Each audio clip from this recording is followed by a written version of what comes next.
हरे कृष्ण सभी को। आप सबका एक बार और स्वागत है श्रीमद् भागवतम की क्लास में।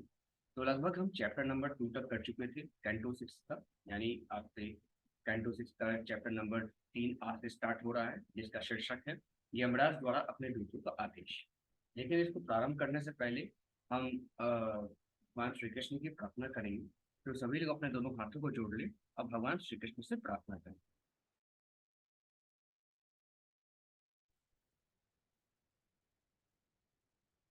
ओम नमो भगवते वासुदेवाय। जन्माद्यस्य तु अन्व्यादितरक्षात् तेने ब्रह्मृतायादिकवे मुह्यन्ते च सूर्याः तेजोवारि मृतां यथा विनिमयो यथा सर्वोऽमृषा धाम्नास्मिन् सदा निरस्तुतं सत्यं परं धीमहि। नारायणं नमस्कृत्य नरं चैव नरोत्तमं देवीं सरस्वतीं व्यासं ततो जयमुदीरये। हरे कृष्णा कृष्णा कृष्णा हरे हरे, हरे राम राम राम हरे हरे।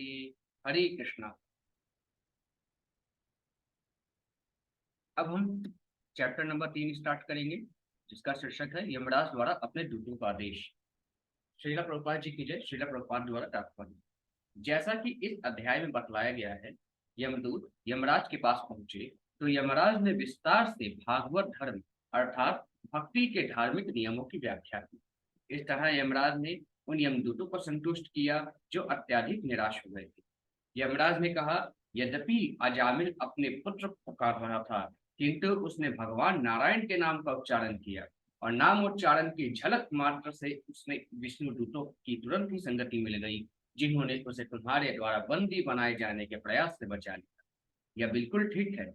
यह तथ्य है कि दृढ़ पापी व्यक्ति भी यदि भगवत नाम का उच्चारण करता है तो वह भले ही पूरी तरह अपराध से रहित न हो, दूसरा भौतिक जन्म नहीं लेता। भगवान का नाम उच्चार करने से अजामिल को विष्णु के 4 दूत मिले। वे अति सुंदर थे और तुरंत ही उसे बचाने आए थे। अब यमराज उसका वर्णन करते थे।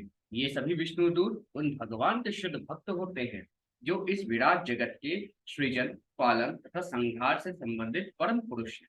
उन परमेश्वर के कार्यकलापों को जो आत्मनिर्भर निर्भर है और भौतिक इंद्रियों की पहुंच से बाहर है, न तो राजा इंद्र, वरुण, शिव, ब्रह्मा, सप्तऋषि और न ही मैं समझ सकता हूँ। भौतिक इंद्रियों के द्वारा उनके विषय में किसी को ज्ञान नहीं मिल सकता। मायापति भगवान में हर एक सौभाग्य के दिव्य गुण पाए जाते हैं और उस दृष्टि से उनके भक्त भी योग्य होते हैं। जो भक्त पतित आत्माओं को इस जगत से बचाने के विषय में ही चिंतित रहते हैं, वो बद्ध आत्माओं को बचाने के लिए विभिन्न स्थानों में जन्म लेते हैं। यदि कोई आध्यात्मिक आध्यात्मिक जीवन में किंचित रुचि रखता है तो भगवत भक्त कई तरह से उसकी रक्षा करते हैं। यमराज ने आगे कहा, सनातन धर्म का स्वार अतीब गूढ़ है। भगवान के अतिरिक्त अन्य कोई यह गूढ़ धर्म प्रणाली को मानव समाज को नहीं दे सकता। यह तो भगवान की कृपा है कि उनके शुद्ध भक्त दिव्य धर्म प्रणाली को समझ सकते हैं। इन भक्तों में विशेषता 12 महाजन हैं।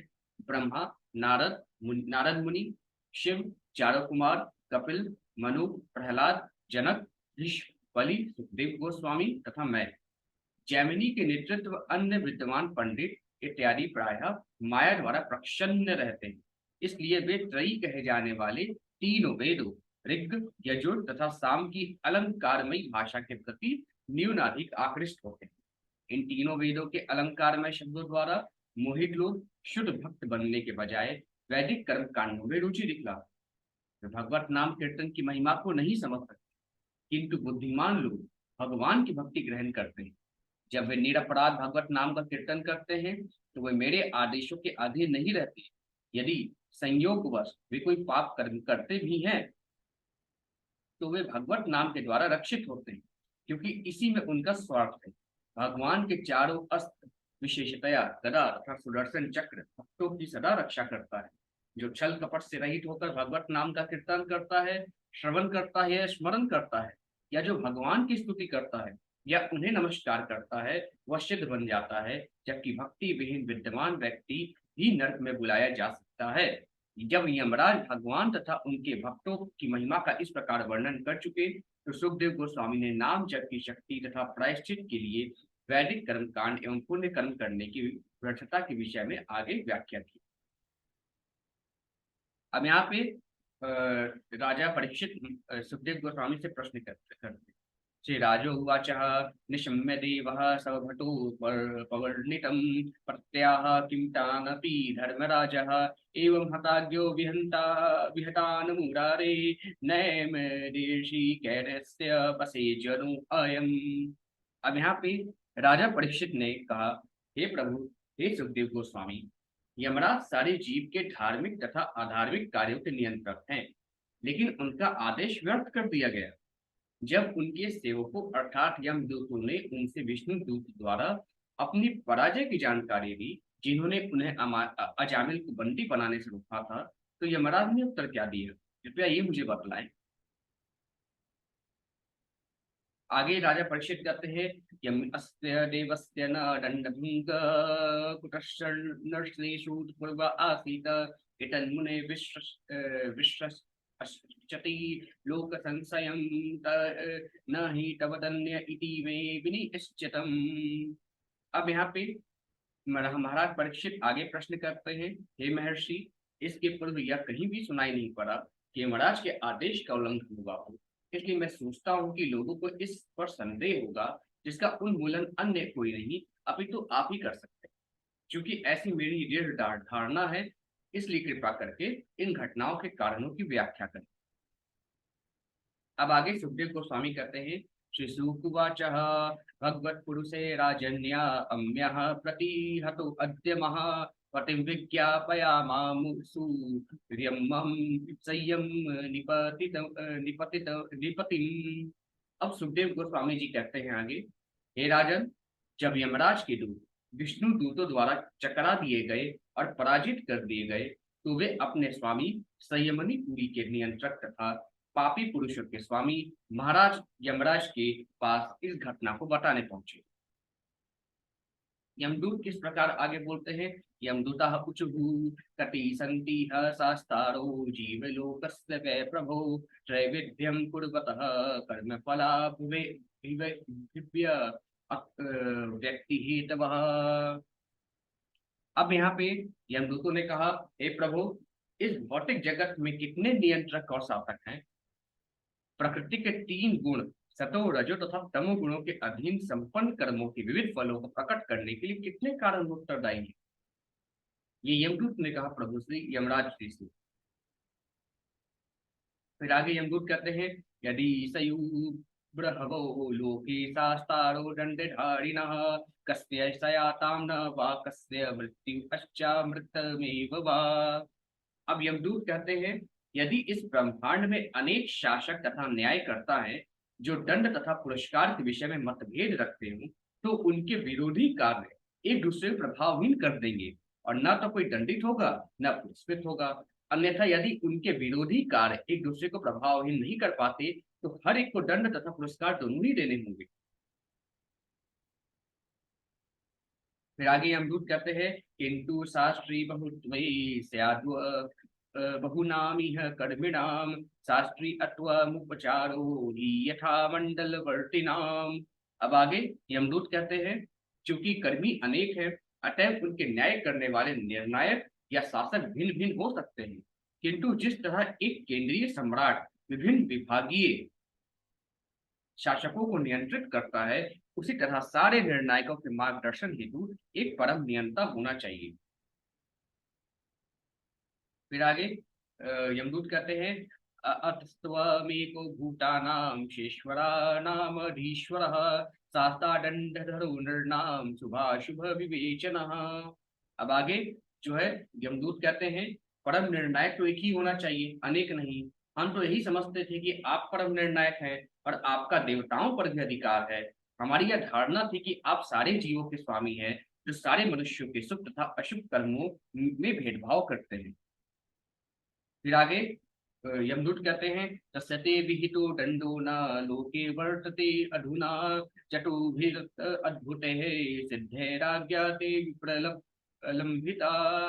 अब यहाँ पे यमदूत कहते हैं, किंतु अब हम देखते हैं कि आपके अधिकार के अंतर्गत नियत किया हुआ दंड प्रभावी नहीं है, क्योंकि 4 अद्भुत सिद्ध पुरुषों द्वारा आपके आदेश का उल्लंघन किया जा चुका है। फिर आगे यमदूत कहते हैं, नियमानं तवादेशादस्माभिर्यातनागृहात् वयामोचयन् पातकीनं चित्वा पाषाण प्रसरयते। अब आगे यमदूत कहते हैं, हम आपके आदेशानुसार महान पापी अजामिल को नरक की ओर ला रहे थे, तभी सिद्धलोक के उन सुंदर पुरुषों ने बलपूर्वक उन रस्सियों की गांठों को काट दिया जिनसे हम उसे बंदी बनाए हुए थे।